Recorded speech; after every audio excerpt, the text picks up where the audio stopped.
Welcome to WikiPodcast, your shortcut to being well-informed. We're really glad you could join us today. We're continuing our History Maker series and drilling down into tech and innovation leaders. And today, well, we're diving deep into the life and really the enduring legacy of Sir Tim Berners-Lee, the computer scientist who actually gifted us the World Wide Web. Okay, let's try and unpack this. How did what started as essentially a personal project, a memo at CERN, the European Organization for Nuclear Research, how did that explode into this global phenomenon that just fundamentally reshaped, well, everything? We're going to trace the origins of the web, look at how Berners-Lee's incredible ingenuity forged its core ideas, and also understand why he's fought so hard, tirelessly, to keep it open and accessible for all of us. So join us as we unravel his pretty remarkable story. To really get the web's origins, I think we need to understand the person behind it, the mind that conceived it. Let's start right at the beginning. Tim Berners-Lee, born in London, 1955.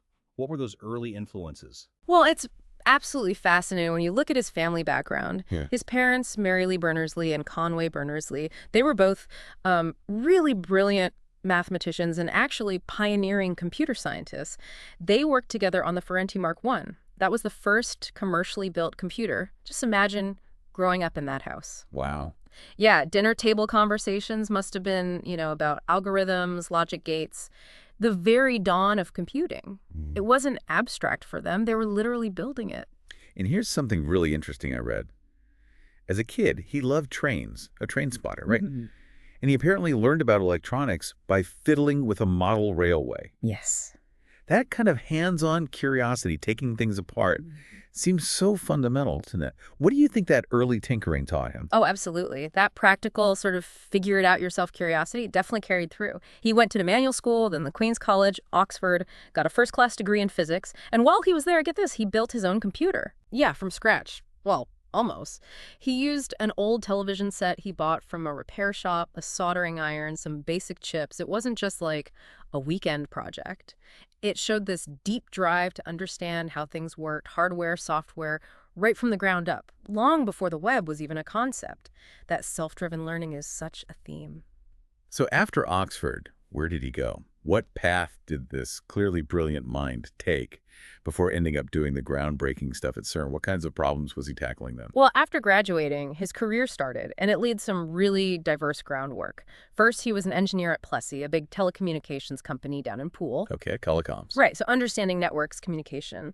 Then in '78, he moved to DG Nash, another company where he actually helped create typesetting software for printers. Typesetting, that seems different. It does, but think about it. How data travels and how information is then formatted and presented. These early jobs, they look scattered, but they gave him this really solid foundation in telecommunications software and, crucially, how to organize information. But the real turning point, it seems, was that first contract job at CERN in Geneva, June to December 1980. What was the specific problem there he was trying to fix? Ah, yes. This is where the seeds were really planted. Yeah. CERN was huge, obviously, international, loads of researchers, but their information management was, well, a bit of mess. You had vast amounts of data, documents, notes being generated, but finding it, sharing it across different computers, different systems, different buildings even, it was incredibly difficult, just fragmented. Berners-Lee saw this, he saw the pain point, and he proposed a project based on this idea of hypertext. Now, hypertext itself wasn't totally new. Right, the idea of linking things. Exactly, clicking a word, jumping to related info. But he wanted to apply it to CERN's problem. To show how it could work, he built a prototype system. He called it Inquire. Inquire. Yeah, designed basically to help researchers share and update information across different machines. Think of it like a personal digital notebook, but one where entries could be linked together. It really laid that conceptual groundwork. So Inquire was this vital first step, conceptually. But he didn't go straight from that to creating the web, did he? He actually left CERN for a while. That's right, he did. And that period away was also important. He went to work for John Poole's Image Computer Systems. And there, he got really deep into computer networking. He worked on something involving a real-time remote procedure call. Basically, a way for one computer program to ask for a service from another program on a totally different computer across a network as if it were right there. Okay, so making different computers talk to each other seamlessly. Precisely. Understanding how disparate systems could communicate effectively, it might have seemed unrelated at the time, but all these experiences, hypertext, networking, information structure, they were all kind of simmering, ready for when he returned to CERN in 1984, this time as a fellow. Okay, so he's back at CERN, 1984, and by 1989, CERN itself had become the biggest internet node in Europe. So you have this convergence, his hypertext idea from Inquire, and CERN's massive network. That was the perfect storm, wasn't it? What finally clicked for him? It really was the perfect storm, and how did it all click? Well, he famously put it very simply. I just had to take the hypertext idea and connect it to the TCP and DNS ideas, and ta-da, the World Wide Web. Okay. And he also described it as an act of desperation. That wasn't just dramatic language. The information chaos at CERN had only gotten worse. Researchers were genuinely losing track of vital work because they couldn't find it or share it easily across incompatible systems. Frustrating. Hugely. There was no universal way to exchange information. His genius was seeing how to connect the dots using what already existed, hypertext for linking, and the internet protocols, TCP/IP, DNS for global connectivity. He saw the network not just connecting machines, but connecting information itself. So just to break that down, he wasn't inventing completely new technologies, was he? It was about seeing how existing things, the internet itself, hypertext concepts, could be cleverly combined to solve this massive, nagging problem. He said something like, most of the technology, like hypertext, the internet, had all been designed already. I just had to put them together. He called it a step of generalizing, thinking bigger. Exactly. That's the core insight. He connected hypertext, that concept of linked documents, to the established plumbing of the internet, TCP, transmission control protocol, making sure data gets there reliably, DNS, the domain name system, acting like the internet's phone book. By linking hypertext to these network structures, he created a system where suddenly any document, potentially on any computer connected to the internet, could be linked and accessed universally. It was a huge leap. His boss, Mike Sendall, initially called the proposal vague but exciting, but they ran with it. And crucially, Robert Kellio, who'd had similar ideas, joined forces with him. Collaboration was key then. Absolutely. Together, they developed World Wide Web, which was, amazingly, the first web browser and editor. You could view and create pages. And Berners-Lee built the first web server software, too, CERN HTTPD. And then the launch. How did he actually release this thing into the wild? What was that very first website like? The big moment was December 20th, 1990. He published the first website, running on his own Nextd computer there at CERN. And what's really neat is that the website itself was about the World Wide Web project. Huh, very meta. Totally. Yeah. It explained what the web was, how to use a browser, how to set up your own server, how to make your own website, a self-contained instruction manual. And critically, it was live on the internet via CERN's network. Initially just for colleagues, physics researchers mostly. And the impact, was it like a switch flicking? Well, within that scientific community at CERN, yes, the impact was pretty immediate and profound. Suddenly, researchers could share findings, data, notes so easily. It broke down those frustrating information silos. That internal success really fueled its spread. Then, just 8 months later, August 91, he posts on Usenet, basically public internet forums inviting anyone to collaborate. That was opening the floodgates. And the rest, as they say, the web's growth was explosive. It was later ranked #1 in a list of 80 cultural moments that shaped the world, called the fastest growing communications medium of all time. Changed everything, didn't it? How we work, learn, shop, connect. It's just incredible to think about. But what's also fascinating is that he didn't just launch it and walk away. He actively shaped its future and, crucially, fought to keep it open. That seems central to his whole philosophy. How did he make sure that happened? This is, I think, one of the most defining aspects of his legacy, his commitment to openness. He knew, intuitively perhaps, that if the web became proprietary, if someone owned it, it would choke its potential. So he made the truly radical decision not to patent his invention. No patents, no royalties, no licensing fees. He persuaded CERN to release the core code into the public domain in 1993. Well, just gave it away. Essentially, yes. That single decision was fundamental to its explosive growth. Can you imagine if every website owner had to pay a fee? Or if one company controlled it? And to help guide its development openly, in 1994, he founded the World Wide Web Consortium, the W3C, based at MIT. Its whole purpose was, and still is, to create open standards and recommendations. Things like HTML, CSS, making sure the web works for everyone, everywhere, on any device, keeping it interoperable. And he didn't stop thinking about how the web could be better either, right? He kept evolving the vision. Definitely. In 2004, he took up a position at the University of Southampton specifically to work on his concept of the semantic web. The semantic web. Yeah. What's the core idea there? The goal was to make the web's information not just displayable for humans, but also understandable by machines. So computers could grasp the meaning of data, not just the characters. Think of it as making the web smarter, enabling more intelligent searching, data integration, automated services, linking data itself, not just documents.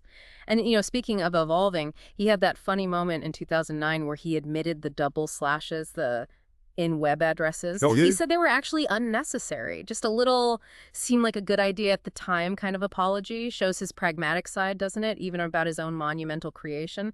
And he's still involved advising organizations like the Proton Foundation more recently. So he didn't just invent it. He's been its tireless advocate, fighting for its integrity, its potential for good. How did he translate those principles into action, moving beyond the tech into policy and public advocacy? Well, building on that belief in openness, in 2010, he co-created data.gov.uk with Professor Nigel Shadbolt. This was huge. It championed the idea that government data should be public by default. Unless there's a very good reason not to be. Exactly. He argued it would lead to greater openness, accountability, and transparency. Empowering citizens, basically.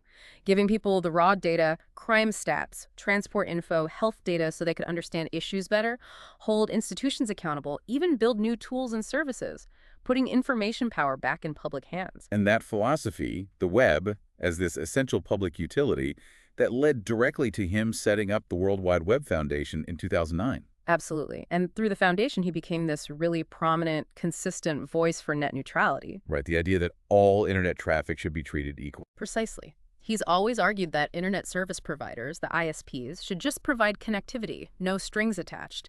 They shouldn't be allowed to block or slow down specific sites or services, or charge extra for fast lanes without your explicit consent. He doesn't see it just as a technical issue. He calls net neutrality a human network right. He says threats to it compromise basic human network rights. He even signed on to letters urging the U.S. FCC to keep net neutrality rules. It shows how deeply he cares about keeping the internet fair and accessible for everyone. And there was that incredibly iconic moment, wasn't there, at the 2012 London Olympics opening ceremony.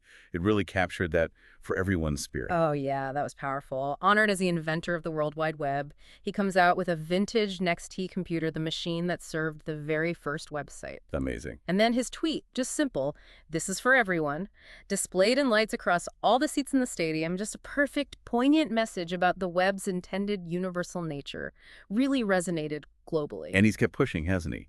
Still actively shaping things. Yeah, incredibly active. 2012, he co-founds the Open Data Institute, pushing that open data agenda further. Then in 2013, he starts leading the Alliance for Affordable Internet, A4AI. That's specifically focused on making internet access cheaper in developing countries, pushing to get prices below that UN target of 5% of monthly income. Because what good is an open web if billions can't even afford to get online? It's about true global inclusion. In his more recent work, The Solid Project, and his startup Inrupt, announced back in 2018. That sounds like a direct response to some of the big problems we see now, like data privacy and corporate control. It absolutely is. Solid is ambitious.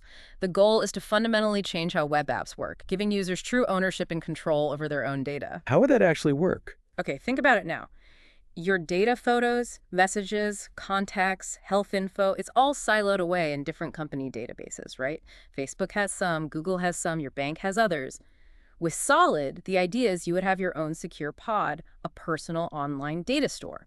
You keep all your data there. Then, applications would ask your pod for permission to access specific bits of data they need, rather than hoarding it themselves. So I control who sees what, and I can take permission away. Exactly. You choose where your data goes, who sees it, and you can revoke access anytime.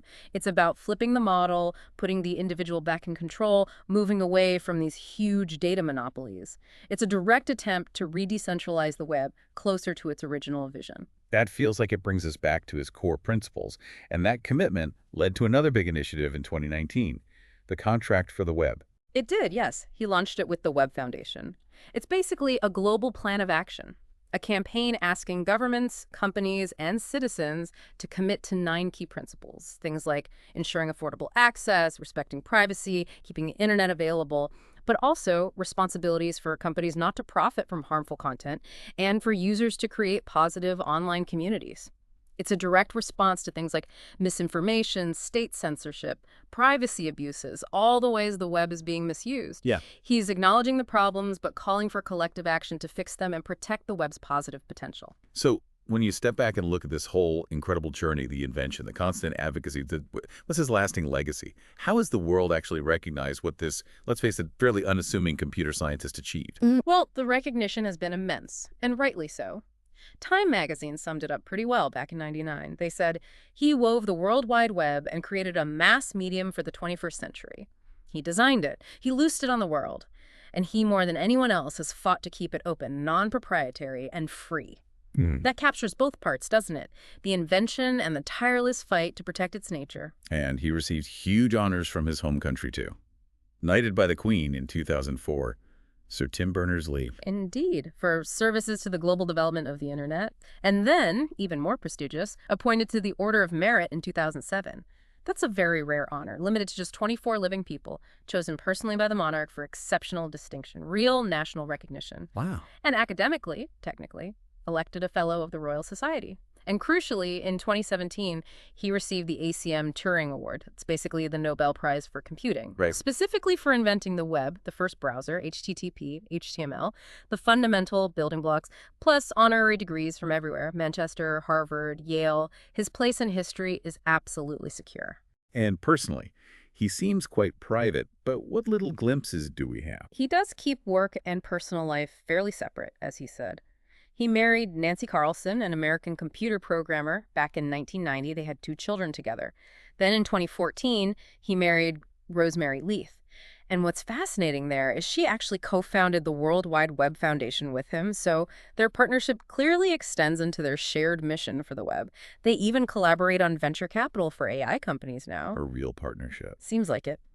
It's also interesting, he was raised Anglican, but apparently identifies now as an atheist and Unitarian Universalist, and maybe the most modern twist. Go on. In 2021, the original source code for the web, the files he wrote back at CERN, they were auctioned by Sotheby's as an NFT and non-fungible token. No way. The code for the free and open web sold as a unique digital asset. Exactly. Sold for over $5.4 million. But here's the thing. The proceeds went straight back into funding initiatives run by him and Rosemary Leith, presumably furthering that mission of openness and accessibility. A very 21st century kind of full circle, isn't it? That is quite something. Okay, so thinking about everything Sir Tim Berners-Lee has done, inventing this world-changing technology, but then spending decades fighting to keep it open, accessible, and user-controlled. It really makes you think, what responsibilities do we, as the users of this incredible tool, actually have in upholding that original vision for the future of the Internet, especially now with AI and everything else evolving so fast? Thanks for listening. Write us your opinion in the comments on that question. Subscribe to the channel to help more listeners reach our episodes.